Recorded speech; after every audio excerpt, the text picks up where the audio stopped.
Listo, empezamos, ¿sí? Ante todo, saludarlos, darles la bienvenida a este curso. El curso lleva por título Tipos de refrigeración y congelación para alimentos y bebidas en innovación y nuevas tecnologías.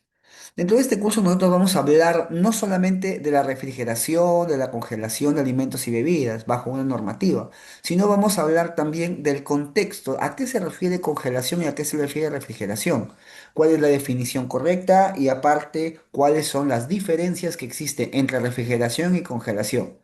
Aplica este tipo de procesos o procedimientos tanto a los alimentos como a las bebidas, como bien lo dice el título.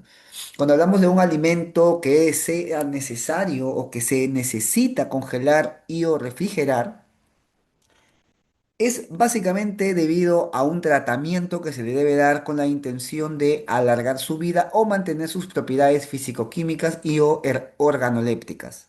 Cuando hablamos de una congelación ya es un poquito de mayor tipo de alargamiento de vida útil. Cuando hablamos de las bebidas de igual manera, esto aplica tanto a alimentos como en bebidas y también aplica a aquel tipo de medicamento, por qué no decirlo, y también drogas que puede existir en el ámbito farmacéutico. Ahora, nosotros nos vamos a enfocar solamente en alimentos y bebidas, pero esto no descompromete o exime que también se pueda utilizar en otro tipo de insumos o productos, como ya les acabo de comentar, los productos farmacéuticos y los productos o en droguerías también. Ahora, si es que nosotros vamos a incursionar o a innovar en nuevas tecnologías, vamos nosotros a ver qué tipo de deshidratación podría haber o en qué se va a fundamentar nuestra congelación y o refrigeración. Bueno, dando una antesala al título, es que vamos a iniciar ya, antes que nada, pues presentarme. Este es mi persona, ese soy yo, Gerson Johannes Catlezama, soy biólogo microbiólogo titulado egresado de la Universidad Nacional de Trujillo. Tengo una colegiatura habilitada y vigente, 16478, y también tengo algunas especializaciones y diplomados que estoy terminando de culminar también. Aparte de la especialización, es un diplomado también que tengo en temas de gestión de inocuidad alimentaria. Tengo también cursos en KPIs, en indicadores de gestión. Tengo también actualizaciones en temas de BRC, HACCP, DIGESA y otros más. He trabajado en más de 7 lugares distintos del Perú. He trabajado laborando en Lima, Cajamarca, Cusco, Piura, Trujillo, Ancash. Actualmente me encuentro entre Puerto Maldonado y Cusco porque estoy continuamente viajando, debido a que piden algunos servicios en cuanto a la consultoría que puedo dictar, a las capacitaciones, a las implementaciones de sistemas de calidad y todo ello. He elaborado desde siendo analista, siendo supervisor, coordinador, jefe de calidad, jefe de planta también. He sido consultor y actualmente pues tengo una empresa, Food Safety Solution, en la cual me desempeño para poder dictar capacitaciones, implementar también sistemas de calidad y dando colaboración con CIEP para que podamos dar este tipo de cursos a ustedes. Empezamos ya directamente diferenciando una refrigeración y qué es congelación o congelamiento. Cuando nosotros queremos entrar a tallar, definir básicamente qué es la refrigeración y la congelación, en ambos casos va a referirse, perdón, a la reducción o disminución de temperatura, en ambos casos. Entonces, ¿en qué momento se convierte la baja temperatura en una refrigeración y en qué momento se va a convertir en una congelación? Entonces, acá hay cifras ya definidas por la Organización Mundial de Salud, la OMS, hay cifras definidas por el FDA, hay cifras definidas por el Ministerio de Salud, hay cifras ya niveles definidos y niveles considerados ya, ¿sí? Bien, vamos a empezar. Cuando hablamos nosotros de refrigeración, vamos a definirlo rápidamente. Es una definición que lo tenemos nosotros en nuestro 449 del 2016 de nuestra resolución ministerial, nuestra guía técnica de alimentos y bebidas. Una refrigeración se refiere a el mantenimiento de un alimento por debajo de la temperatura de multiplicación bacteriana. Profesor, Pero ¿cuál es la temperatura óptima de multiplicación bacteriana? Entre 2 a 5 grados Celsius. Esa es la temperatura óptima para que exista una multiplicación bacteriana. Entonces, por debajo de esto, en frigoríficos industriales de 2 a 5 óptimo para que no exista multiplicación bacteriana. Y en el caso de frigoríficos domésticos, como puede ser su casa, para que nosotros podamos entender, va en un rango de 8 a 15 grados Celsius. Entonces, en estos grados, en estos rangos de 2 a 5 en el caso industrial, y en el caso doméstico de 8 a 15, estamos garantizando que no va a haber una proliferación microbiana. Al contrario, vamos a proteger nuestros alimentos, nuestras bebidas, de cualquier tipo de proliferación o cualquier tipo de multiplicación de las bacterias, de los microorganismos. Ahora, solamente se va a conservar el alimento a corto plazo. Ojo, no es que lo voy a tener en refrigeración por mucho tiempo. Al contrario, deben ustedes, y nosotros, ¿por qué no decirlo? Mantener un tiempo necesario, nada más. ¿A qué se refiere? No puedo tenerlo impuesto a refrigeración o colocado a refrigeración un alimento por una semana, 2 semanas, 3 semanas. ¿Por qué? Lo que pasa es que, si bien es cierto, nosotros aletargamos o reducimos e inhibimos el crecimiento microbiano de algunas bacterias, hay otras bacterias que sí crecen dentro de este rango de temperatura. Bacterias como puede ser Listeria, como puede ser Clostridium y otros más, que sí pueden proliferar o en su momento pueden mutar para que puedan aguantar, soportar ese tipo de temperaturas. Entonces, si en algún momento nosotros pensamos que vamos a extender un plazo de varias semanas en enfrentamiento a refrigeración, claro que no, estamos equivocados. Entonces, la conservación de este alimento bajo este proceso de refrigeración debe ser a corto plazo. Ahora, otro factor importante aquí es la humedad, porque la humedad dentro de una refrigeradora industrial o doméstica va a favorecer el crecimiento de hongos y bacterias. Los hongos, no las levaduras, los hongos, los mohos. ¿Por qué? Porque abrimos, cerramos continuamente el frigider, la refrigeradora. Entonces hay un intercambio de microbiota externa, ambiental, y eso debemos nosotros evitar. Entonces, se deben mantener los alimentos entre 0 y 5 a 6 grados, inhibiendo algunos días el crecimiento microbiano. Entonces, ¿cuántos días exactamente se debe mantener? Es un rango, ¿sí? Es un rango de hasta 5 días. Por encima de 5 días les recomiendo que ya no mantengan en su refrigeradora un alimento. ¿Por qué? Porque este alimento ya puede contener ciertos mohos, bacterias o también hongos. Máximo 5 días y luego ya se debe consumir. En este caso, un alimento cotidiano utilizado generalmente que necesita refrigeración son los yogures, la leche, mantequillas, cárnicos. Entonces, pro, prográmense, proyéctense a solamente utilizar esta refrigeración o este alimento que se somete a refrigeración por un lapso de hasta 5 días. Ahora cambiamos, no solamente vamos a hablar de refrigeración, ya hablamos de refrigeración, ahora vamos a hablar de congelación. Luego vamos a hablar de las ventajas por ambos métodos de conservación por aplicación de frío. ¿Qué ventaja tiene conservación y qué ventaja tiene la refrigeración?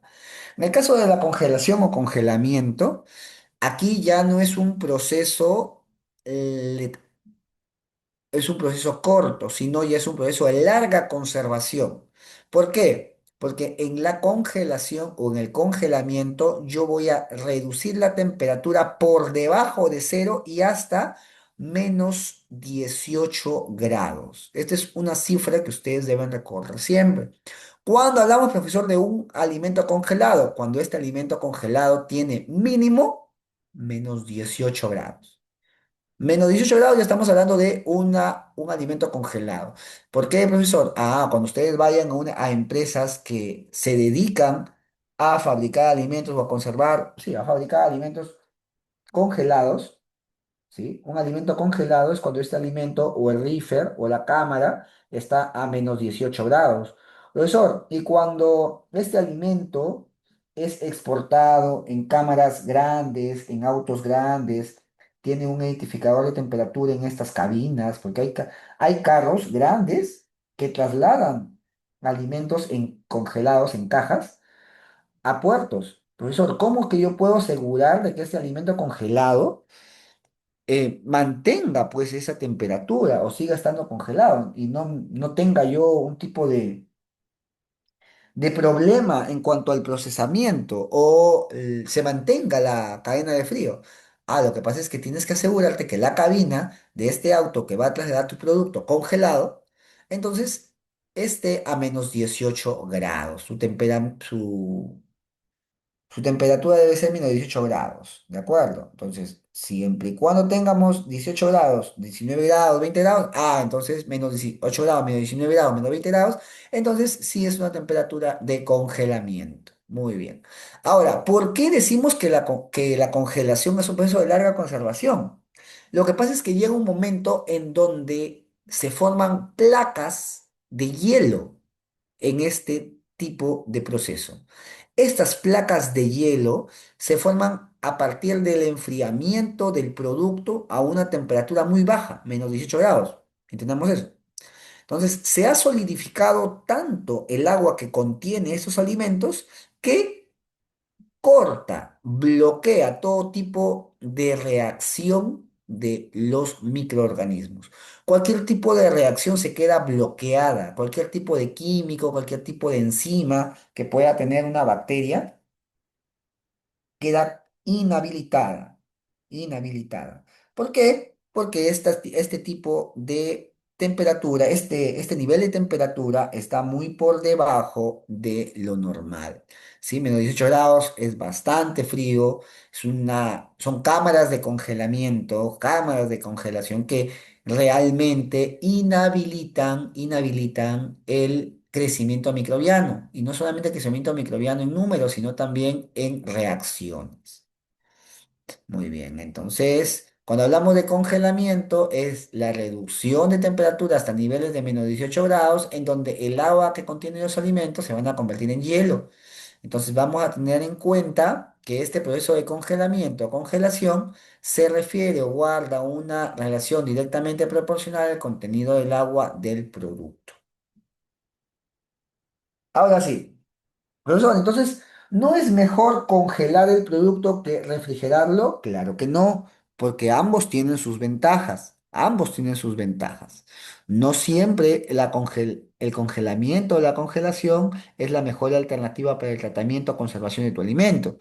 La refrigeración también ayuda en cuanto al mantenimiento o conservación de tus alimentos. Por eso uno tiene que saber qué tipo de proceso debe utilizar. Si es que es tipo de método de conservación, si es que es por congelamiento o congelación o es por refrigeración.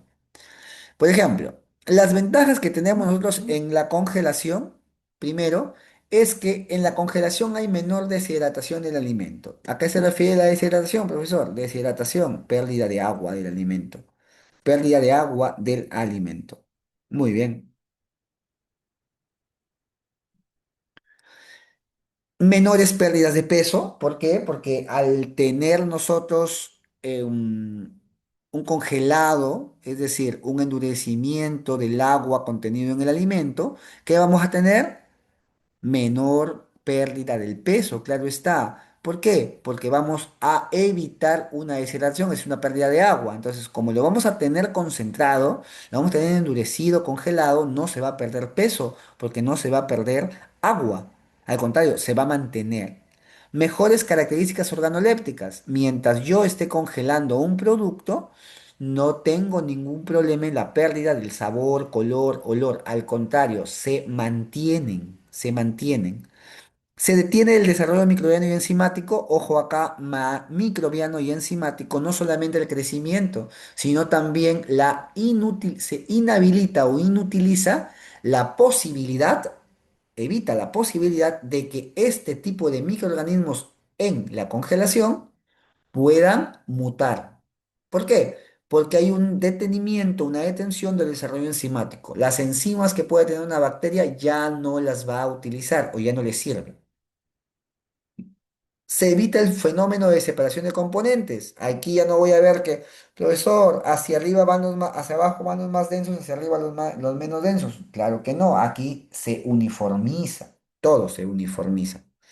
Mayor reducción de velocidad de cambios físicos. Entonces, aquí hay cambios físicos evidentes. ¿Por qué? Porque realmente vamos a ver una diferenciación en el color, no va a haber en el olor, pero sí en el color. Entonces vamos a ver un cambio físico, pasa de lo líquido a lo sólido.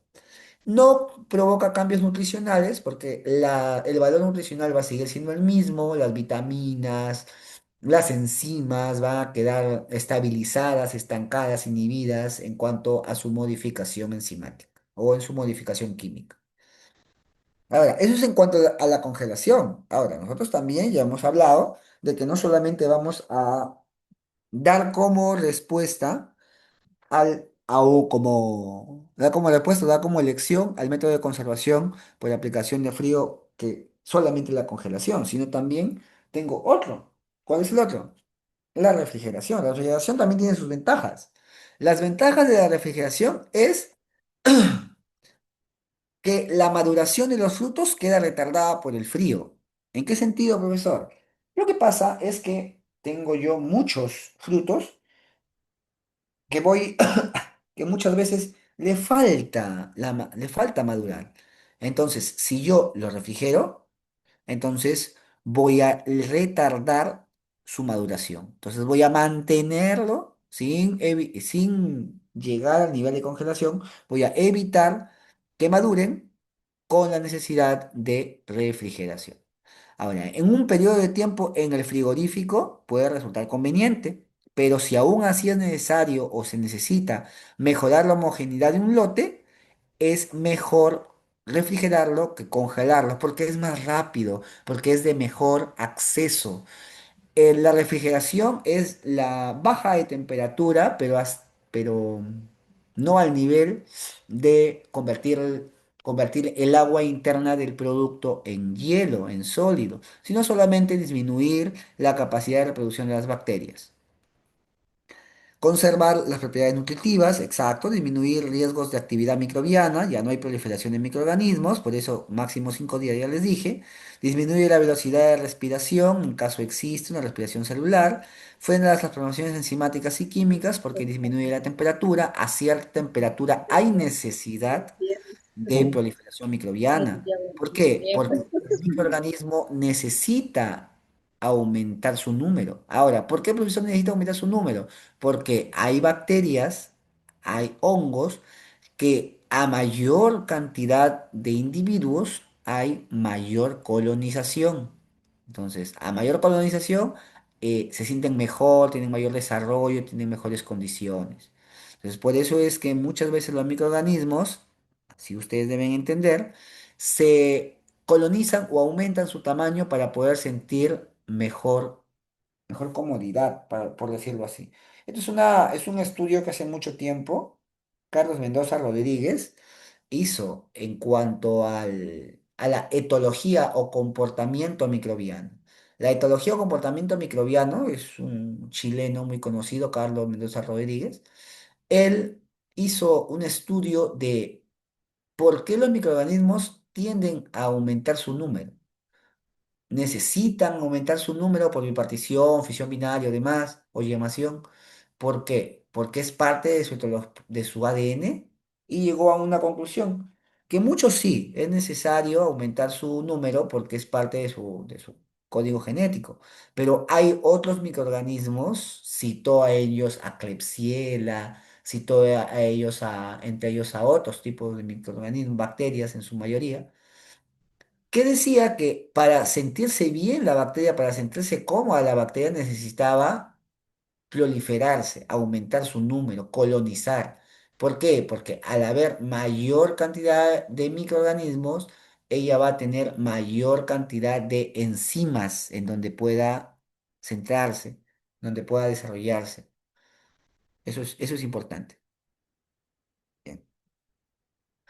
Fundamento de la conservación de frutas y hortalizas por el frío. Ahora, chicos, cuando hablamos nosotros de la conservación, tanto por congelamiento, que ya expliqué que es un congelamiento a congelación y refrigeración, ahora, el objetivo de ambos, no hay que olvidar, es la conservación. Ahora, esta conservación de alimentos y bebidas o de frutas y hortalizas por el frío se va a centrar en el mantenimiento de características organolépticas, no hay que olvidar.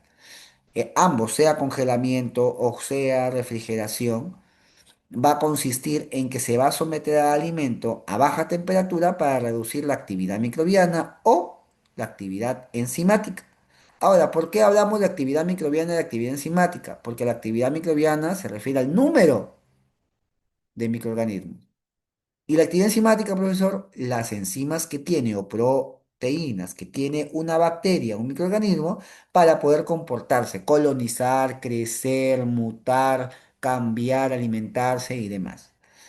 Ahora, ¿se deben mantener determinadas condiciones físicas y químicas del alimento? Claro está, por ejemplo, en un alimento que es agrio, no hay, o ácido, no hay los mismos microorganismos que en un alimento dulce. En una torta, en una papaya, en un limón, en una guava, en un aguaimanto, son microorganismos diferentes. Muchos de ellos coinciden sí, pero otros no, al contrario. Algunos microorganismos solamente colonizan cierto tipo de alimentos. ¿El frío es el procedimiento más seguro de conservación? Claro que sí. ¿Por qué? Porque el frío usa, o el enfriamiento usa propiedades físico-químicas internas para poder conservar. Profesor, ¿cuál es esa? Disminución de temperatura, propiedad física. Pero, ¿y la interna? Ah, lo que pasa es que todos los alimentos tienen agua o lo que nosotros sabemos o conocemos en físico-química que se llama actividad de agua. Sea baja o sea alta, todo alimento tiene actividad de agua. Y la actividad de agua es la cantidad de agua que puede tener un alimento para proceder o procesar sus enzimas. Este caso, esta actividad de agua va a reducirse en temperatura y va a convertirse en un arma útil para poder conservar este alimento. Por eso es que es uno de los procedimientos más seguros en la conservación. La congelación previene y detiene la corrupción o el deterioro de los alimentos, conservando por mayor tiempo este tipo de alimentos. Muy bien. Ahora, ¿qué factores influyen dentro de este tipo de congelación, congelamiento o refrigeración? Porque nosotros tenemos dos tipos, uno que es congelación y otro que es refrigeración, ya sabemos. Los dos trabajan con la temperatura, la diferencia es que no llega hasta cero, 5 a 8 o hasta 15 grados, en el caso de la refrigeración, pero sí en la congelación llega hasta -18 o -20 grados. Entonces, ¿pero qué factores influyen en este tipo de conservación de alimentos? Influye la temperatura, exacto. Los procesos de descomposición dependen de gran parte de la temperatura. Profesor, ¿cuándo se descompone un alimento? Se descompone un alimento cuando se degrada sus componentes. Eso es una descomposición. La degradación, el deterioro de los componentes, eso es un proceso de descomposición. ¿Y cuándo se va a descomponer? Cuando microorganismos, cuando procesos internos generen una degradación o una disminución en el tamaño o contenido de este alimento. Ahora, en este caso, este proceso de descomposición depende en gran parte de la temperatura. ¿Y por qué depende de gran parte de la temperatura? Porque la temperatura es un intercambio de calor. Y este intercambio de calor va a generar una pérdida de agua. Y al perder agua, entramos a un proceso llamado deshidratación. Y ese proceso de deshidratación genera disminución en el contenido interno, tanto de proteínas, lípidos, carbohidratos, enzimas, vitaminas y demás.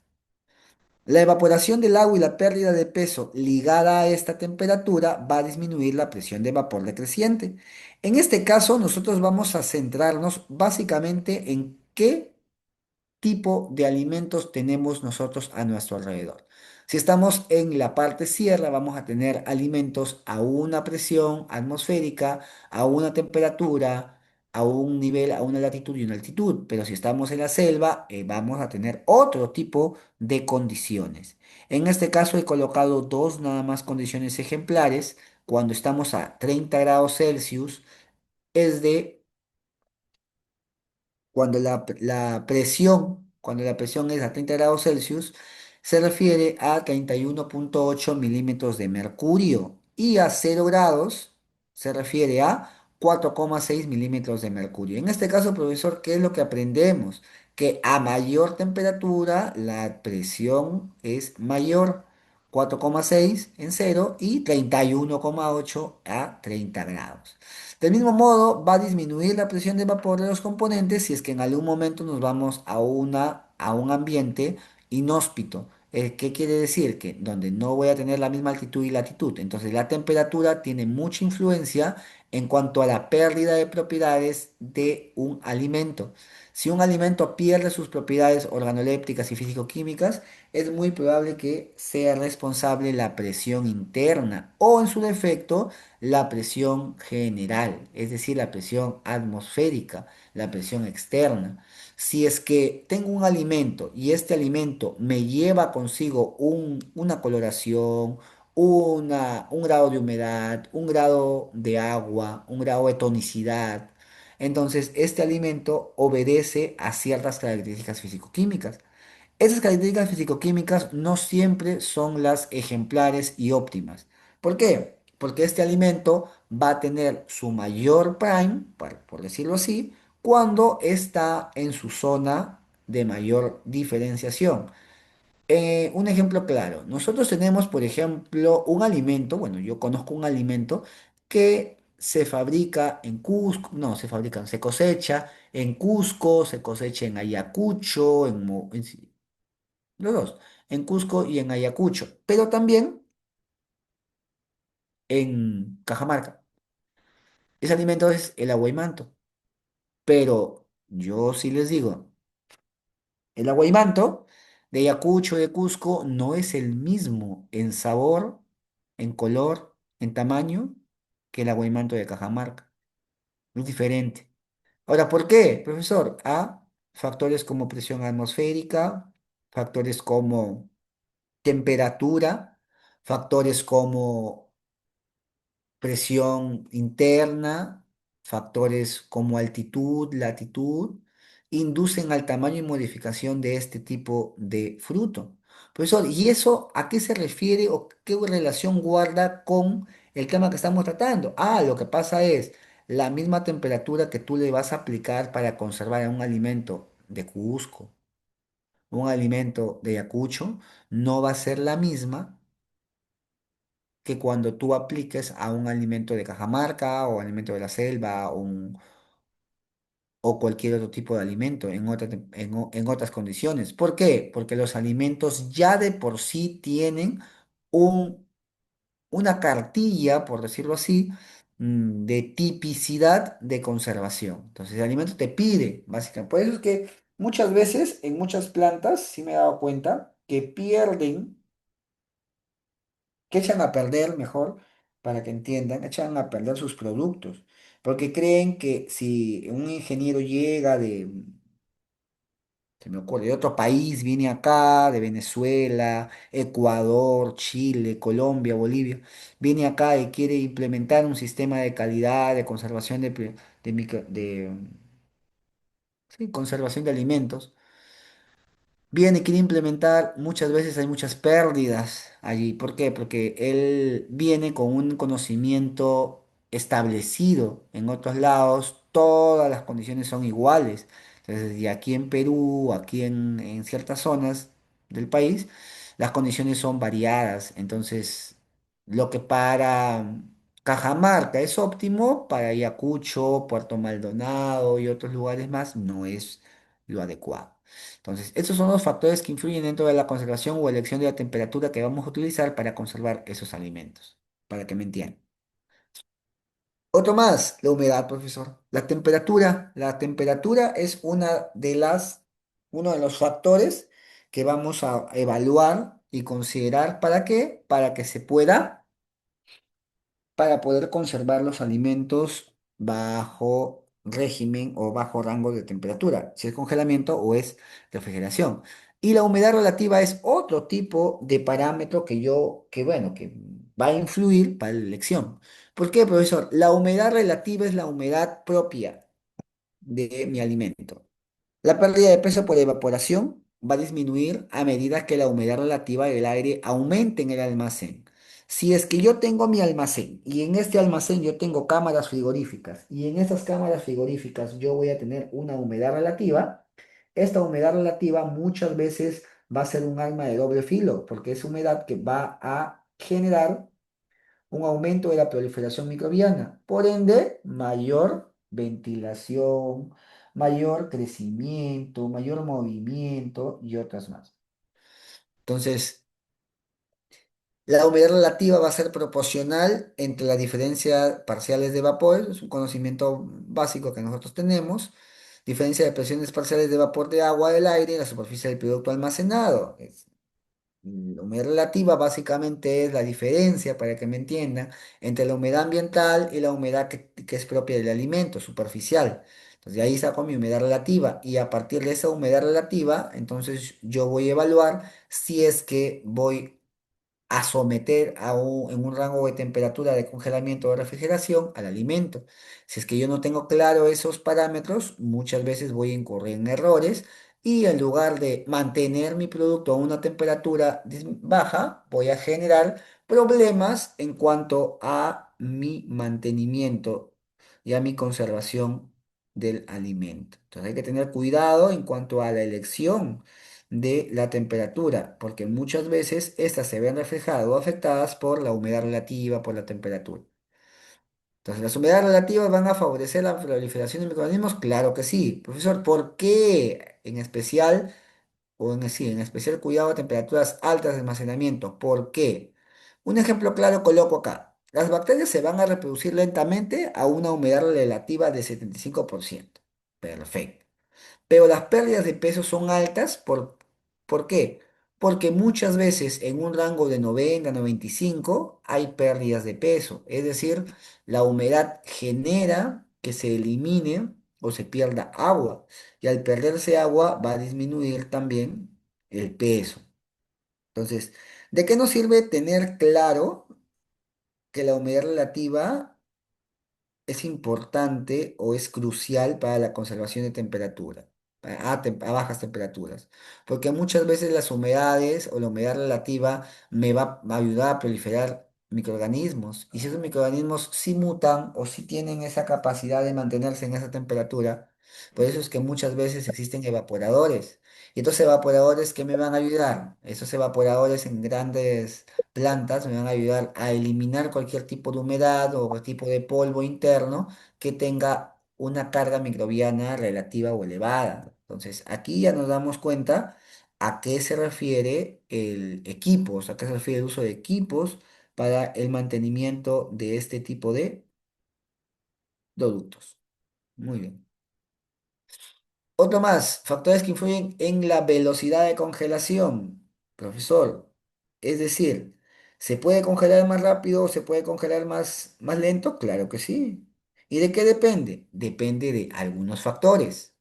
Estos factores me van a ayudar a, estos factores me van a ayudar a evaluar si es que yo voy a aumentar o disminuir la velocidad de congelación. En cuanto a la velocidad de congelación, vamos a comparar si una congelación es lenta o una congelación es rápida. Si es que es lenta, como la que puede ocurrir en su hogar, como la que puede ocurrir también en una tienda durante una noche, durante una noche, entonces vamos a evaluar un sistema de congelación que sí en efecto me va a ayudar a mantener las propiedades. Pero hay otros tipos de congelación que son rápidos, son o ultra rápidos. Ahí no se van a observar pérdidas en frutas como manzanas, naranjas y en vegetales como brócoli. Hay algunos alimentos, eso sí, como espinacas, que lo coloco aquí, donde la reducción puede ser cercana al 50%. ¿Reducción en qué, profesor? Reducción en peso. ¿Por qué? Porque recuerden que si bien es cierto, vamos a tener, o si vamos a tener nosotros mantenimiento del producto, muchas veces este mantenimiento del producto no me va a dar pie a la pérdida de en peso. Muchas veces voy a perder peso si es que lo congelo muy rápido o lo congelo muy lento. Bien. Etapas de formación de cristales y tamaño. A ver, ya casi estamos por la mitad de la ponencia. La formulación o la formación de cristales y tamaño de estos cristales va a depender, eso sí, del tipo de congelamiento. Si el congelamiento, estamos en congelamiento, si el congelamiento es rápido o el congelamiento es lento. Si el congelamiento es rápido o ultra rápido o lento, entonces vamos a ver o a observar la formación de cristales y el tamaño de los cristales de diferente manera. Las etapas de cristalización son dos, la nucleación y el crecimiento de los cristales. Esto es básicamente fisicoquímica conocida, en la ingeniería industrial lo enseñan, en ingeniería industrial igual, ¿sí? Y en microbiología industrial de igual manera. Las etapas de cristalización son de dos tipos. La primera, que es la nucleación, y la segunda, que es el crecimiento de los cristales. En ambos es necesario un control de estas etapas porque la cristalización implica la modificación de características que va a aplicar, características del alimento, que va a repercutir en la calidad del alimento congelado. Rápidamente, cuando hablamos de nucleación, la nucleación es la asociación de moléculas de agua para formar una pequeña partícula ordenada y estable, los famosos nucleocristalinos o nucleocristales. Entonces, la nucleación es la formación de la acumulación o la reunión de muchas moléculas de agua para que pueda formarse ya los cristales. Dos tipos de nucleación, homogénea y heterogénea. Profesor, ¿por qué hay dos tipos de nucleación? Vamos a entender esto, ¿ah? Dos tipos de nucleación, la homogénea y heterogénea. Ah, lo que pasa es que un alimento no siempre tiene un solo tipo de agua interna. ¿Sabían eso? Muchas veces el agua interna, el agua del producto, no es propia de una sola parte del alimento. Una naranja, profesor, una naranja tiene en el jugo el agua, no solamente ahí. Una naranja también tiene agua en la cáscara, también tiene agua en las pepas. También te hago en los tallos. Entonces, si nosotros observamos muy bien el tipo de agua, si es que es un tipo de agua localizada, distribuida, centralizada, entonces nos vamos a dar cuenta que la nucleación o la asociación o reunión de moléculas de agua en una fruta o en un alimento va a ser homogénea o heterogénea dependiendo del tipo de agua que pueda tener. Un cárnico, por ejemplo, todo está en la parte central, en la pulpa. Profesor, y un vegetal. Un vegetal en el tallo, en las hojas, en la cáscara. Entonces, debemos evaluar muy bien qué tipo de nucleación vamos a tener. Profesor, y el crecimiento de los cristales, luego de de la nucleación, que es la asociación de moléculas de agua, vamos a aumentar el tamaño de estos cristales. Es decir, crecen esos cristales con la intención de aumentar y captar todo el alimento, en su mayoría. Las condiciones necesarias para la nucleación es el subenfriamiento y con esto voy a resaltar la creación de un núcleo cristalino estable. ¿Cómo voy yo a evidenciar esto? Porque voy a ver que los cristales van a crecer. Si los cristales crecen, entonces voy a tener un mayor ámbito, un mayor desarrollo, mayor en velocidad también, o en un menor tiempo o en un mayor objetivo es la congelación de mi producto o de mi alimento. ¿Existe posibilidad de regular tamaño de los cristales? Claro que sí, va a depender de la velocidad de enfriamiento. ¿Dónde, profesor, me voy a dar cuenta de eso? Fácil, cuando tú vas a la congeladora, tanto en un equipo o en tu refrigerador, en la parte superior de tu refrigeradora, en tu congelador, o en la congeladora, tú vas a colocar niveles o vas a colocar, ¿sí? Niveles. Nivel uno, 2, 3, 4, 5, 6. ¿Por qué, profesor? Ah, lo que pasa es que ahí tú vas a regular el tipo o el tamaño de enfriamiento. A menos, no se me ocurre, ¿no? -5, -10, -20, dependiendo pues de cuánto equivalga cada uno de esos niveles.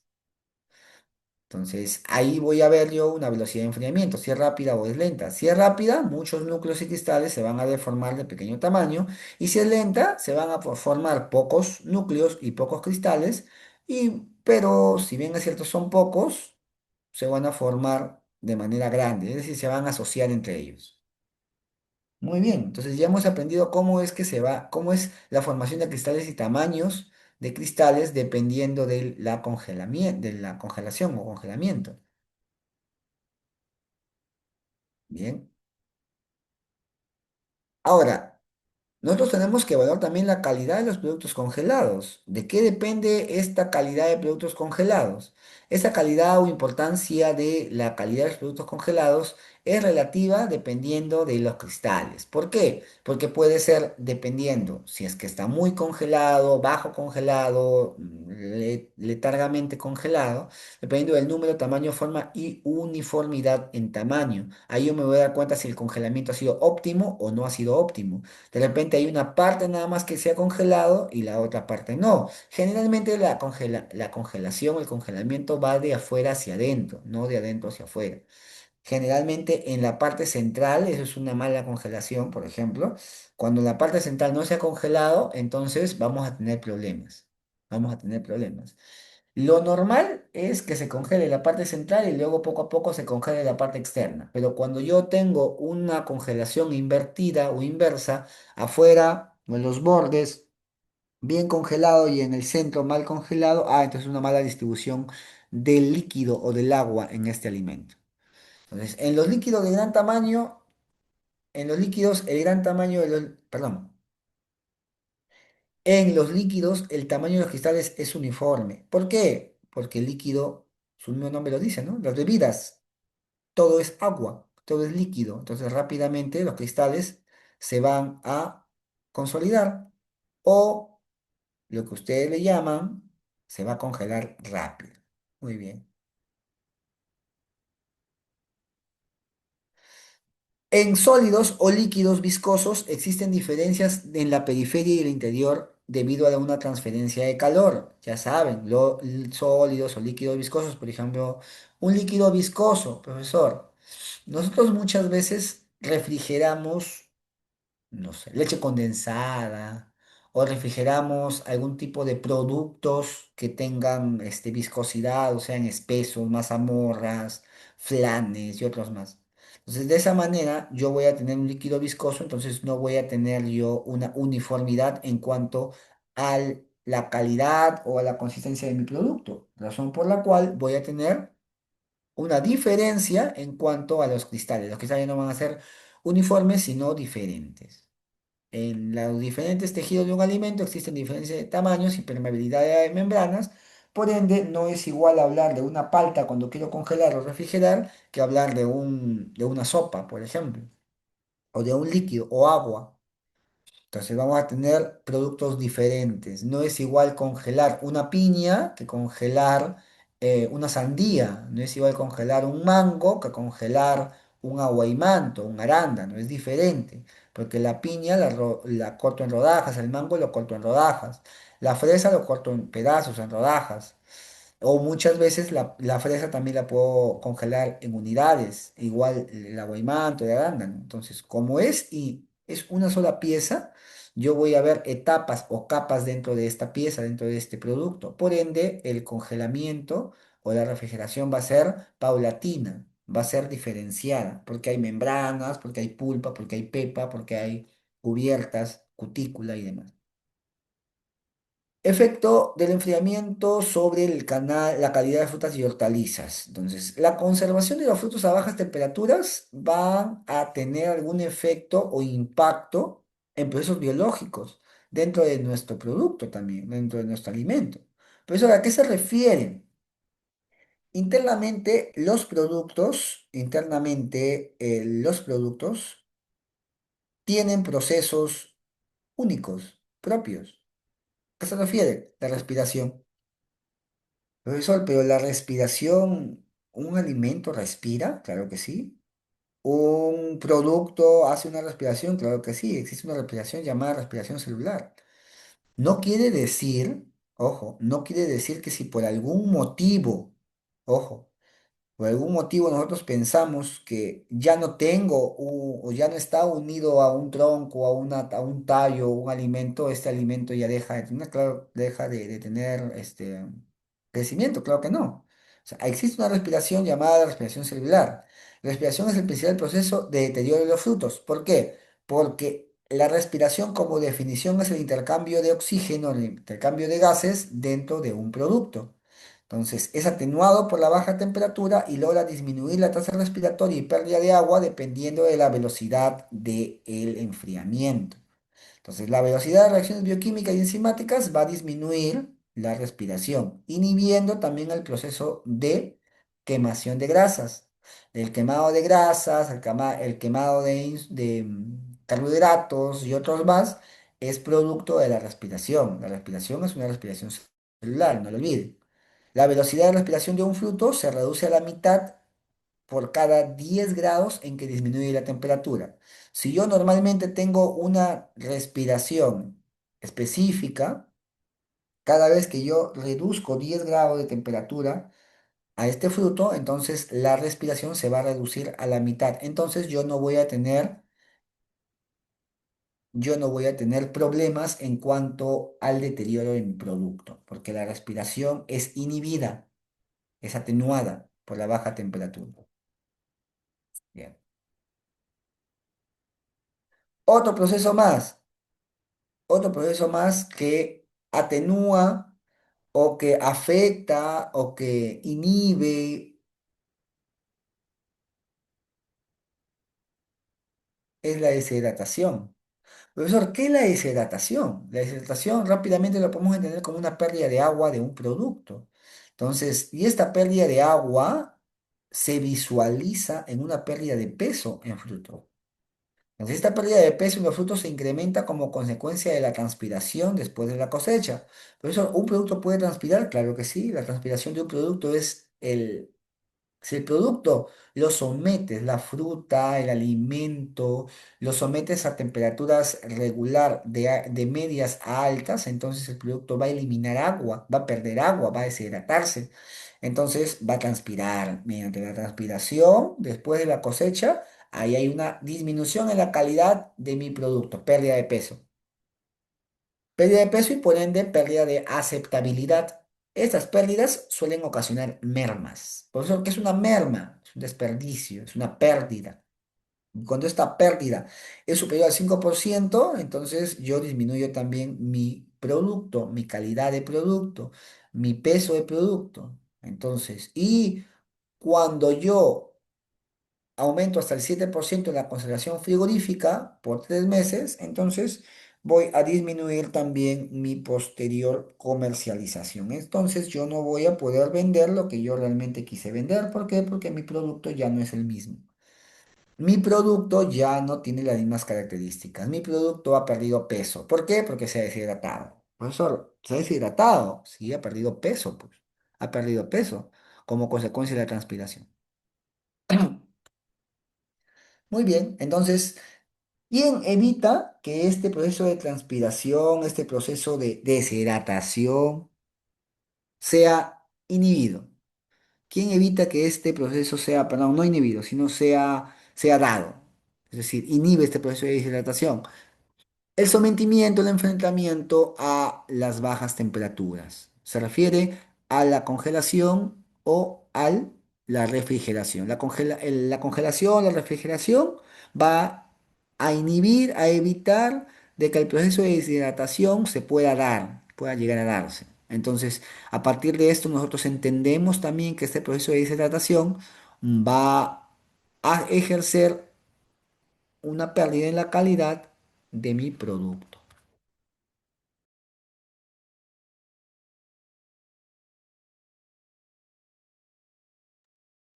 Seguimos. Otro proceso más, otra característica que va a salvaguardar, cuidar y favorecer mi, es la disminución de temperaturas o la congelación o la refrigeración, es la pérdida de la calidad y senescencia. Profesor, ¿qué es la senescencia? La senescencia es la pérdida de características propias de la fruta o el producto. Luego de la post cosecha, los frutos evolucionan hacia la senescencia, es decir, van a perder la calidad, van a ablandarse, van a deteriorarse, van a oxidarse, van a quemarse, van a disminuir su calidad. Entonces, ¿quién evita que esta calidad se pierda? ¿O cómo se evita que esta calidad se pierda o que esta senescencia aumente o avance? Lo evita el congelamiento o la refrigeración. ¿Por qué? Porque es una estasis, es un mantenimiento, es una estabilización en cuanto a las características fisicoquímicas y organolépticas. Entonces, detienen el proceso de oxidación, detienen el proceso de senescencia. Y de ese modo voy a tener una mejor calidad en cuanto a mi producto. En la post cosecha, los frutos, ya les dije, evolucionan hacia la senescencia, perdiendo calidad, ablandamiento, acidez, vitamina C, sabor, oxidación también ganan. Entonces, la velocidad de reacción de estos procesos llevan a la pérdida de la calidad. Y esta se va a duplicar por cada 10 grados de aumento de temperatura. Y si nosotros disminuimos, profesor, los 10 grados, no aumenta, sino disminuye, entonces tú ganas el doble de tiempo para que no pueda cenecer, es decir, para que no pueda oxidarse o deteriorarse. Entonces, de esa manera, yo voy a poder ayudar a hasta sextuplicar, ¿sí? Hasta sextuplicar la calidad de mi producto. Si yo tengo mi calidad intermedia, si yo tengo mi calidad buena, entonces yo voy a mejorar esta calidad dependiendo de cada cuánto tiempo o cuánto tiempo lo tenga refrigerado y o congelado, que mi producto. ¿Por qué? Porque inhibe la disminución de temperatura, inhibe el proceso de pérdida de calidad o el proceso de senescencia. Entonces, de ese modo yo ya estoy entendiendo en qué favorece, claro está, mi proceso de disminución de temperatura. Yo entiendo que si por algún motivo tengo yo una pérdida en sí, una pérdida en la cadena de frío, muchas veces voy a tener la consecuencia de que la senescencia, la oxidación, el ablandamiento, pérdida de acidez y otros más, pues se visualicen, ¿no? Hay que entender que muchas veces la pérdida de calidad es debido a las características ambientales y de ese modo vamos a cortar o evitar de que estas características ambientales se puedan evidenciar. A ver,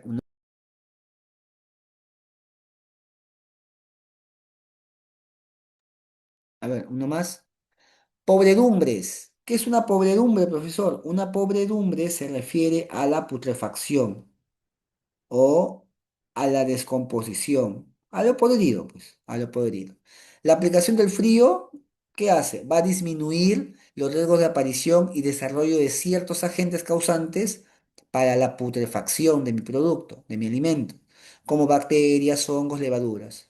Si bien es cierto, es importante señalar, aquí bien lo dice, que la disminución de los microorganismos no inhibe la germinación de esporas, la aplicación de temperaturas bajas no inhibe la generación de esporas, muchas veces sí inhibe la actividad enzimática.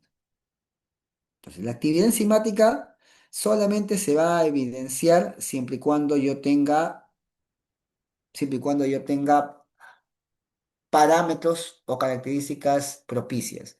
Temperatura, humedad, oxidación, pH y demás propicios o aceptables o necesarios. Entonces, mientras yo no tenga ello, yo no voy a tener ningún tipo de problema en cuanto a la inhabilitación o inhibición del desarrollo enzimático o germinación de esporas.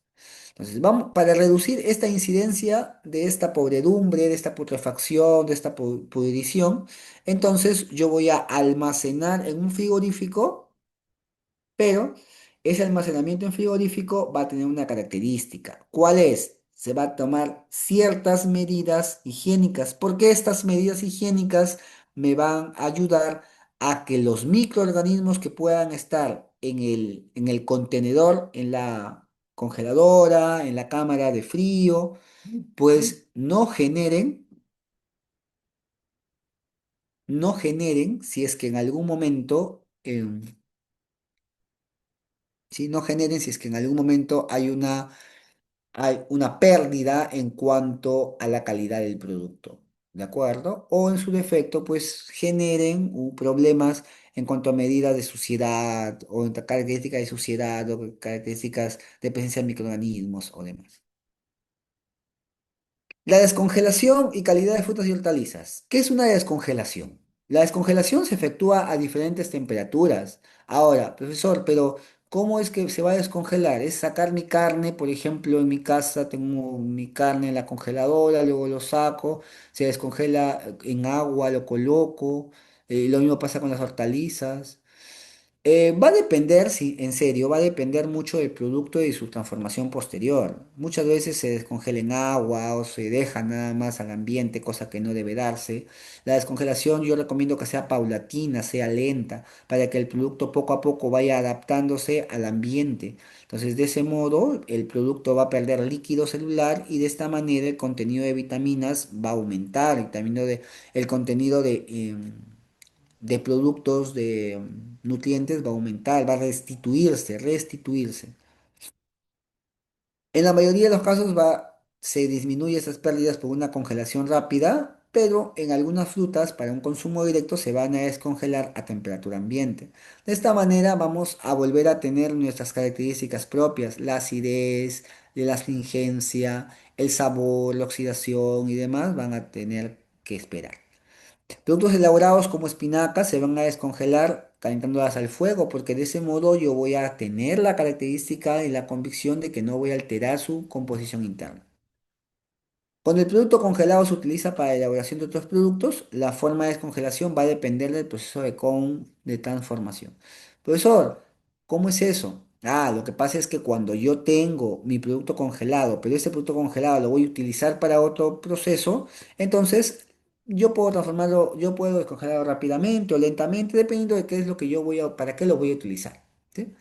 Un ejemplo claro, las fresas congeladas destinadas a la transformación en confitura, es decir, para la confitería, se van a calentar en estado congelado para que de ese modo pues yo ya tenga un producto útil.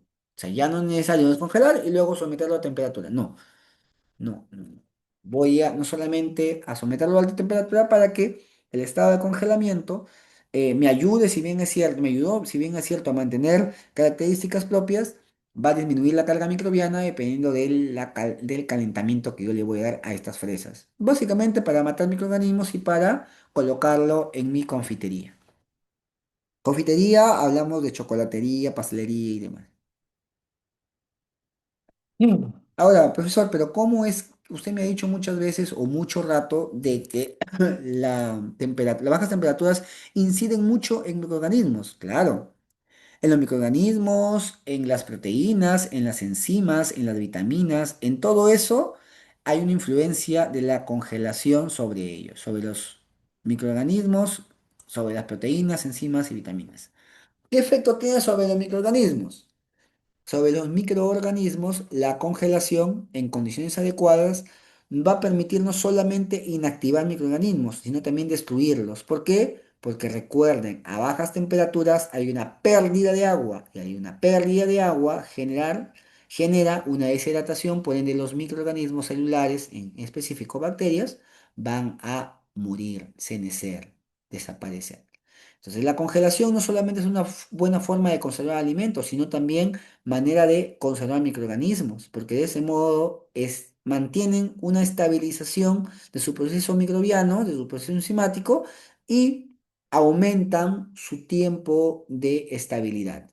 Muy bien, esta afirmación va a ser, como le dije en un inicio, no solamente nos íbamos no, en este caso nos hemos centrado en alimentos, pero también la congelación y la refrigeración iba destinado a ciertos productos farmacéuticos, productos de farmacia, de droguerías, y por qué no desestimar también, o por qué desestimar también a los microorganismos. Muchos microorganismos también se pueden conservar a bajas temperaturas.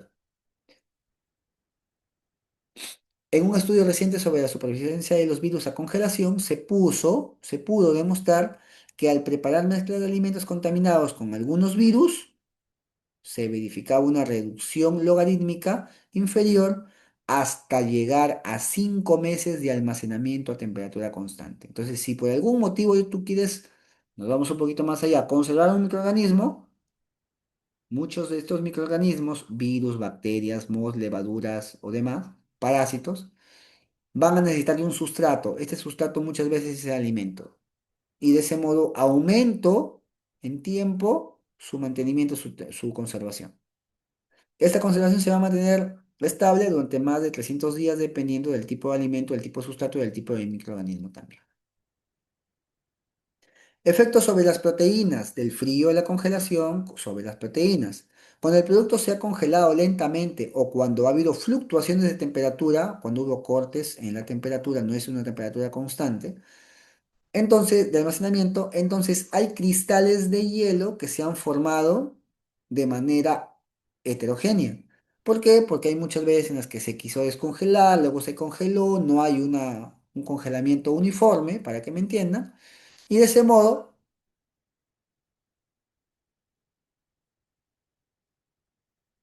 la congelación, perdón, la descongelación va a ser más rápida. ¿Por qué? Porque hubo fluctuaciones en cuanto al congelamiento inicial. Al perderse esta agua, se va a arrastrar algunos nutrientes hidrosolubles. Este proceso de descongelamiento va a afectar a las proteínas.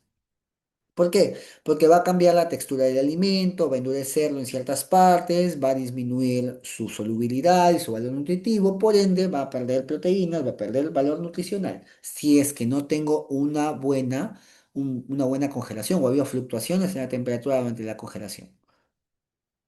En las vitaminas, la congelación tiene un efecto mínimo en el contenido nutricional de los alimentos, siempre y cuando se mantenga, ya les dije. Pero en algunas frutas y verduras que llegan a escaldarse, es decir, someterlas en agua hirviendo durante cierto tiempo, antes de congelarlas, va a desactivar las enzimas y algunas levaduras podrían seguir causando daños, incluso dentro del congelador. ¿Por qué? Porque estas levaduras se enquistan, forman esporas y muchas veces estas se conservan a bajas temperaturas. Entonces, este método puede provocar una gran pérdida de cierta vitamina, en especial la C, porque esta vitamina C, como nosotros conocemos, la vitamina C es una de las vitaminas liposolubles, ¿sí? Muy bien. A pesar de esta pérdida, las verduras y frutas se congelan en condiciones inmejorables. Poco después de ser cosechadas y generalmente presentan más cualidades nutritivas que sus equivalentes frescas. ¿Cuándo nosotros vamos a darnos cuenta que las vitaminas ¿Cuándo vamos a darnos cuenta que las vitaminas, sea la vitamina A, C, E, K, la Z, o la vitamina A, la vitamina D, la vitamina E, la vitamina K, la vitamina C, el complejo B, en qué momento nos vamos a dar cuenta que sí son afectadas por la baja temperatura? Nos vamos a dar cuenta cuando nosotros observamos que hay una descomposición en cuanto a mi producto. Si hay una descomposición en mi producto, entonces yo estoy perdiendo ciertas vitaminas. ¿Por qué? Porque estas vitaminas atraen agua, contenido de agua y por ende mantienen la temperatura, mantienen la conservación. Pero si yo pierdo las vitaminas, entonces o se denigran o se degradan las vitaminas. Muchas veces la vitamina C, para ser específico, va a disminuir también la cantidad de agua y por ende va a disminuir su mantenimiento de conservación. Ahora, profesor, pero yo he escuchado también que los alimentos almacenados en frío se descomponen. Claro que sí. Por eso es que les dije, máximo 5 días en refrigeración. Después hay una descomposición, se malogra, se oxida, se pudre. ¿Por qué? Porque el frío no es del todo bueno. El frío, si bien es cierto, es un método de conservación, muchas veces el método de conservación actúa como un método de desintegración o degradación. Los alimentos cuando entran en contacto con el aire, después de un tiempo, se alteran y cambian de aspecto, olor y sabor. Un ejemplo claro es la carne. La carne se llega a pudrir, las frutas frescas se llegan a fermentar, el pan toma un color oscuro verdoso. Para evitar que esto ocurra, se debe guardar y proteger con la intención de durar mucho más tiempo, de no perder su valor nutritivo y de no tener que ser desechado este producto. Algunos alimentos se van a descomponer por dos causas, o por fenómenos vitales o por fenómenos no vitales. ¿Cuáles son los fenómenos vitales? Propios de la fruta, del producto, del alimento. Y fenómenos no vitales, agentes externos. Por ejemplo, bacterias, hongos, levaduras. Las principales causantes de descomposición de fenómenos vitales, ya les dije, son las bacterias del medio ambiente, los parásitos, las enzimas propias de los alimentos. Y del tipo biológico, básicamente son bacterias que tienen ciertas enzimas específicas o catalizan reacciones químicas específicas. Los microorganismos y las enzimas producen descomposición. ¿Por qué? Porque estos microorganismos muchas veces tienen enzimas que vencen a la temperatura de refrigeración y al contrario, generan un microambiente para una proliferación y oxidación y degradación de estos alimentos. Entonces hay que tener cuidado de dos cosas. Primero, del tiempo prolongado de refrigeración y dos, de las fluctuaciones en cuanto a la temperatura de refrigeración. Bueno, pues eso ha sido todo por hoy. Agradecerles su atención. Creo que estamos en el tiempo, nos hemos pasado algunos minutos, pero no sin antes agradecer y enaltecer a su atención, claro está, y a ustedes. Esta es una de mis tarjetitas, mi número ya saben cuál es, mi correo está ahí, mi hashtag, mi LinkedIn.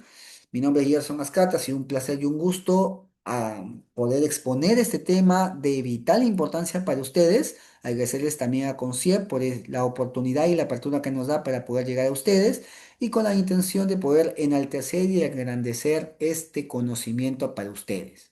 ¿Sí? Me despido agradeciéndoles nuevamente su atención y nuevamente invitarlos a la siguiente clase. Las siguientes clases tienen mucho que ver con este tipo de temas y por ende vamos a continuar la siguiente semana. Vamos a seguir la siguiente semana con control de calidad en la cadena de frío para alimentos refrigerados y congelados. Los invito para que sigan este tipo de cursos porque es todo una serie de capítulos para poder consolidar un conocimiento propio. La siguiente semana vamos a hablar de control de calidad de cadena de frío porque es necesario nuevamente evitar fluctuaciones en la cadena de frío. Profesor, ¿qué nos va a enseñar la siguiente semana? Fácil, les voy a enseñar cómo es que deben ustedes almacenar, por ejemplo, en un contenedor de una fábrica de congelación o fábrica de fruta congelada, almacenar en un contenedor para que no se pierda la famosa cadena de frío. ¿Sí?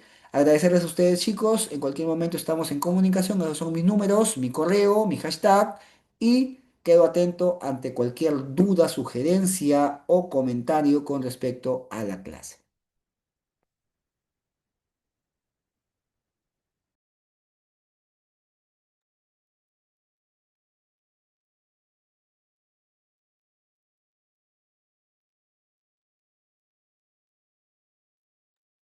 A ver, Víctor, sí, por Sí, favor. ingeniero, ¿qué tal? Sí, ¿qué ¿Qué tal? tal? Buenas. Dime. Buenas noches. Tenía una consulta. Antes usted hace un momento había comentado acerca de la humedad relativa. Entonces, de repente, quizás un poquito saliéndonos del tema de refrigeración o congelación, en el caso de una planta de alimentos, ambientes que no sean congelados, ¿cuál debería ser la humedad relativa? Por ejemplo, hablamos de almacenes secos o patios de maniobra o patios internos a la planta, ¿no? O las salas de procesos. ¿Cuál debería ser su humedad relativa estándar o la que normalmente te dice, ok, estás dentro de un parámetro normal ante una auditoría?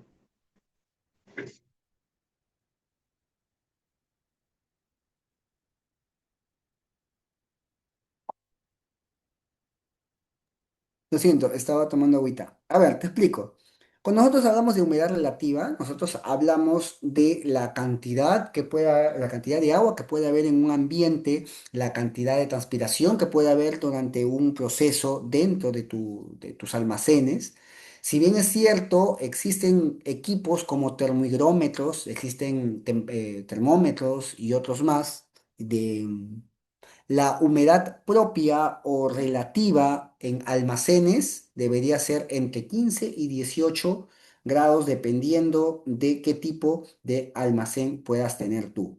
Ahora, si bien es cierto, no se puede tener esa temperatura o esa humedad relativa interna, muchas veces en auditorías te piden que tú tengas un control dentro de toda tu temperatura. ¿A qué me refiero? Tus registros tienen que estar llenos, tu termómetro tiene que estar correctamente calibrado y tiene que haber deshumedecedores en muchos ambientes, en muchos casos.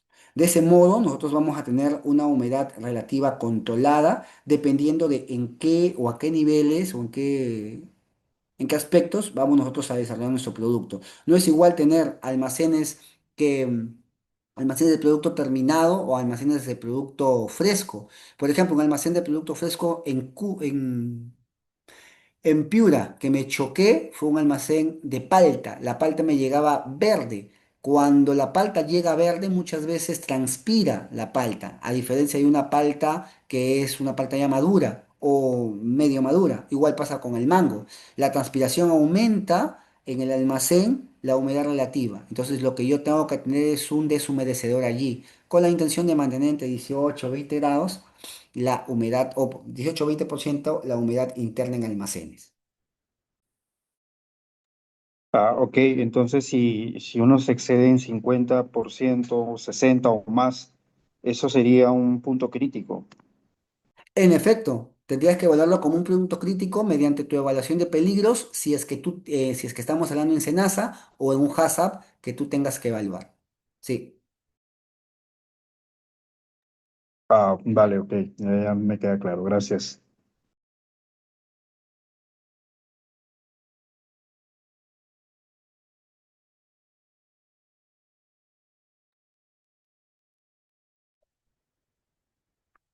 gracias Víctor. ¿Alguien más? Si es que no, pues ya nos pasamos a retirar y la siguiente semana nuevamente, les vuelvo a repetir, vamos a hablar de la cadena de frío.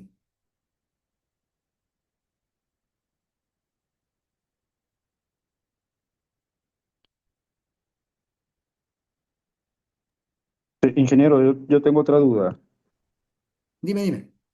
Eh, por ejemplo, yo trabajo en una planta de agua y hielo, ¿ok? Por eso que me puse en el curso porque me llama mucho, o sea, estoy dentro de este rubro, pero mi duda viene, por ejemplo, cuando se despacha el producto.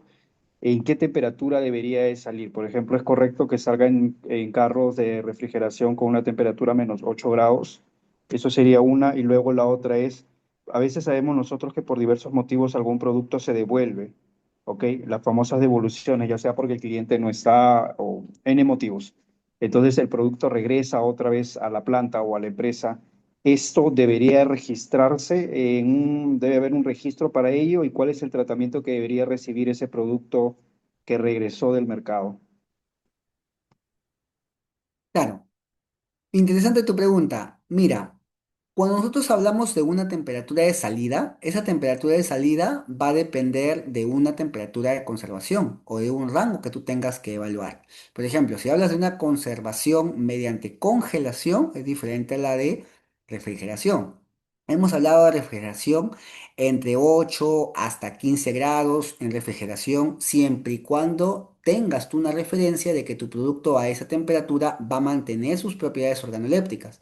Pero si tú tienes un producto que necesariamente para que conserve sus propiedades organolépticas, físico-químicas, tú no lo puedes refrigerar, sino lo tienes que congelar, ya para eso ya tú tienes una temperatura fija, que es de menos 18 grados. Cuando nosotros movemos esa temperatura o fluctuamos esa temperatura, entonces vamos a inducir a una pérdida de la calidad. Si a nosotros nos devuelven el producto, la idea o lo ideal es que nos devuelvan el producto en almacenes, cámaras, display o demás, mediante en esa temperatura en la que nosotros estamos enviando, es decir, menos 18, si es que es congelación o congelamiento o producto congelado, o de 8 a 15 grados o de 2 a 5 grados, dependiendo del producto, lo tienen que enviar nuevamente. Ahora, cuando llega a tu planta, tú tienes que recepcionar este producto bajo un registro. Este registro tiene que tener un título que se llama Productos de devolución o devueltos y tiene que tener ciertos apartados que debe tener la consideración de un control de calidad. Como es un producto, entiendo, una gran cantidad de cajas o bolsas o cámaras, entonces tendrías tú que hacer un muestreo. A partir de ese muestreo, tú puedes ver un muestreo aleatorio simple, si es que ha sido afectado realmente con alguna fluctuación en la temperatura y qué tipo de tratamiento le puedes dar. Los tratamientos ascienden desde enfrentamiento o el famoso golpe de frío hasta un tratamiento de escaldado dependiendo del producto. Tratamiento de escaldado puede ser paltas, mangos, otro tipo de frutas que aguante, aunque tengan una cáscara sólida, una cutícula sólida, y un golpe de frío, productos congelados. Ojo que el golpe de frío muchas veces baja hasta unos 25, 30 o 32 grados, menos 32 grados, menos 25, menos 32 grados, el golpe de frío. Cuando hablamos de productos congelados, menos 18 grados es lo ideal. No, eso sí me ha pasado hace, ¿cuánto habrá sido? En noviembre del año pasado, en una empresa X, me ocurrió de que sí o sí me decían que tenía que despacharse el producto en con un rifle de menos, no, sí, de menos 15 grados. Cuando yo les dije, pero a menos 15 grados yo tengo un lapso de menos 15 a menos 18 para yo hablar de una fruta congelada. No puedo, pero gerencia lo aprobó. Dicho esto, nos devolvieron el producto y tuvimos un gran problema porque tuvimos que devolver ya no un producto, sino el pago anticipado que tuvimos que dar. Entonces, ahí hay que tomar decisiones no apresuradas, sino bastante premeditadas. Si gerencia asume algo que no debería darse, entonces todo control de calidad se tiene que hacer internamente y tiene que llenarse un documento, eso es lo que yo recomiendo, en donde te deslinda de responsabilidad porque tú estás como responsable de la calidad de tu producto. Cuando tú envías un producto, tienes que asegurarte que exista una correcta cadena de frío. Esta cadena de frío solamente la voy a asegurar si es que yo tengo control sobre los reefers, sobre las cámaras, sobre el conductor, sobre el auto.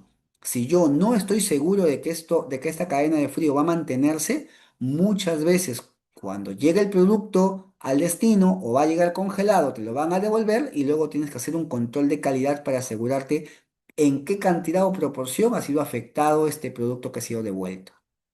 ¿Sí? Espero haber sido claro, Víctor. Lo que le he entendido es que si yo tengo el producto congelado, en este caso hielo, ya, y lo saco a menos 18 grados para el despacho, el vehículo debería mantener la cadena de frío también en esa misma condición, o sea, menos En efecto, 18, en efecto. ¿correcto? Menos 18 menos Ya, 20 exacto. claro, si lo tiene a menos, entonces eso podría afectar la calidad del producto, ¿no? Así es.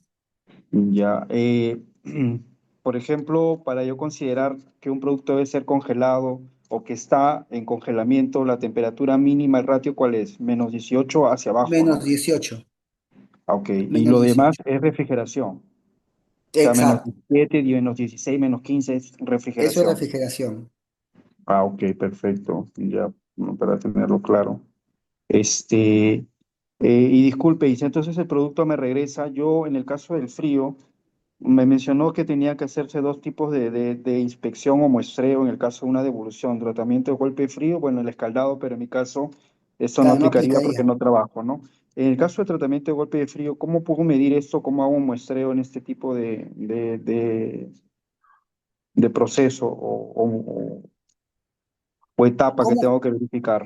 cómo despachas tú tu producto? ¿En bolsas, As- en cámaras? ¿Cómo lo despachas? El producto está en cámaras, ¿ya? Ahí está la temperatura que me indica menos 18 y luego cuando se saca se entrega un producto, perdón, en un vehículo que tiene una temperatura que máximo llega hasta menos 18, a menos 8. Ujú. ¿Ya? Entonces, ¿qué quiere decir? Que me mantiene el producto hacia el destino refrigerado, no congelado, ¿no? Correcto. Ya, entonces, digamos, si un vehículo sale a las 8 de la mañana hacia un punto y entre el ir y venir, acá la empresa o la planta llega a las 3 4 de la tarde con un producto devuelto, entonces este producto a veces no me va a, bueno, en realidad no me va a llegar en las mejores condiciones, ¿no? Porque no ha mantenido su cadena de frío. Entonces, ¿qué debería hacer yo con ese producto? O sea, aparte de muestrearlo, ya sé que el hielo no va a mantener su misma condición, ¿no? Quizás la proporción la ha perdido, voy a tener mayor cantidad de agua en la bolsa, ¿no? Ya, en primer lugar, tienes que hacer un muestreo y no sé si tienes tú un tipo de parámetros que le puedas medir dentro. Por ejemplo, parámetros microbiológicos, aparte de los físico-químicos que tú ya tienes. Si tú le puedes medir en tu muestreo un parámetro microbiológico para ver si es que hay microorganismos que puedan proliferarse ahí, genial, tú les puedes medir. Pero en el muestreo le tienes que hacer ese tipo de análisis. Posterior a ello, someterlo a una cámara para que tenga y tome la temperatura necesaria y tenerlo en en un área de cuarentena. Luego de esa área de cuarentena, tú puedes liberarla siempre y cuando tú hayas recuperado tu calidad inicial, es decir, la calidad con la que tú has sacado o has botado tu producto para despacho. Ok, ya. Esos serían digamos, el muestreo o el procedimiento que debería seguir con un producto que ha sido devuelto Así o es. rechazado. Ok, ya una quemada en cuarentena. Y una consulta, en el caso de este punto de la cuarentena, ¿debería de destinar un almacén específico para ello? En efecto, deberías tener un Ok. almacén específico, pero si por algún motivo no puedes tenerlo, tú Ujú. puedes, dentro de tu almacén, tú puedes designar cierta área en donde solamente ese espacio debería tener esa temperatura. Es decir, puedes cercar, eso sí lo he visto en ciertos lugares, donde cercan un ambiente para que puedas tener una temperatura propicia allí nada más. O en su defecto, tú puedes almacenarlo allí y como el tiempo va a pasar una semana, 2 semanas, a una temperatura muy baja, va a disminuir la carga microbiana y va a tener que ser liberada después de un análisis o evaluación. Ah, ok. Ya, perfecto. Entonces, ¿qué quiere decir? Lo puedo tener en el mismo almacén donde tengo el producto terminado que está óptimo, pero debería tenerlo separado, Así digamos, es. asignarle una zona, no necesariamente con barreras, porque va a ser difícil colocarle en un reefer o en una cámara algo que divida el espacio que tengo asignado de un producto que está, digamos, OK con un producto que ha sido devuelto, ¿no? O que está en cuarentena. Puedes O utilizar debería. cintas. Existen Ah, cintas de cercado, ujú, esas cintas amarillas o rojas, sí. y de ese modo, Ah, no, claro, eso sí, a lo film que u yo. otros, claro, a eso me refiero con la separación o cercado. Ah, ok, ya, yo le estaba entendiendo como que hay que poner barreras físicas, como un pequeño cuarto, Ah, aislarlo, ya ¿no? te entendí. Entonces No, no, ya no. Solamente, ah, ok, solamente el plástico, solamente la cinta para que tú te des cuenta y o si no estás tú, cualquier otra persona se dé cuenta que eso deben mantenerlo por 10, 15, 20 días dependiendo de la evaluación que tú le hagas cada cierto tiempo. ok. Entonces, ya para finalizar, porque de repente me estoy alargando, debería de tener un procedimiento o sí, un procedimiento, un programa, como hay, por ejemplo, para retiro de un producto no conforme, yo debería tener uno específicamente para tratamiento de devoluciones. ¿O aplicaría en un retiro de producto o porque a ver, nosotros en calidad manejamos retiro de producto, ¿no? Retiro de producto no conforme. En este caso, una devolución, ¿entraría en ese tipo de procedimiento o tendría que hacer uno específicamente para ellos y con el tema de devoluciones? No, no, no, no aplicaría. Va a depender básicamente de que si esta devolución incurre en la salubridad o inocuidad de tu cliente. Solamente Ok. ahí incurriría en ello. Si no, no. Solamente es necesario tu procedimiento normal, un procedimiento de tratamiento posterior a tu una devolución que puedes Ujú. incluirlo dentro de tu proceso, dentro de tus manuales. Ah, ok, ya, perfecto. Ya, sí, eso sería, lo tengo ya ahora sí claro. Bueno, le agradezco por resolver todas las dudas. Para eso estamos, no te preocupes, Víctor.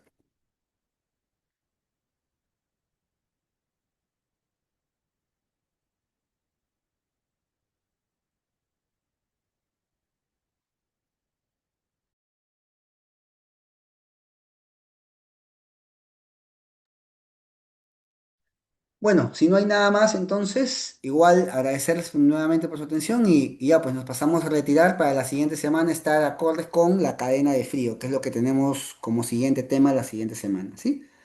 Me paso a retirar, gracias nuevamente y estamos en comunicación. Ya tienen mis números, si tienen cualquier duda o se les olvidó hacer alguna preguntita, no hay ningún problema, me pueden escribir y de ese modo puedo apoyarles en lo que yo pueda, claro está. Si no, igual, averiguamos, sondeamos con algunos contactos que tengo para dar una mejor proyección, un mejor dato y tengamos nosotros un apoyo mutuo. Pasen buena noche, chicos. Gracias, buenas noches.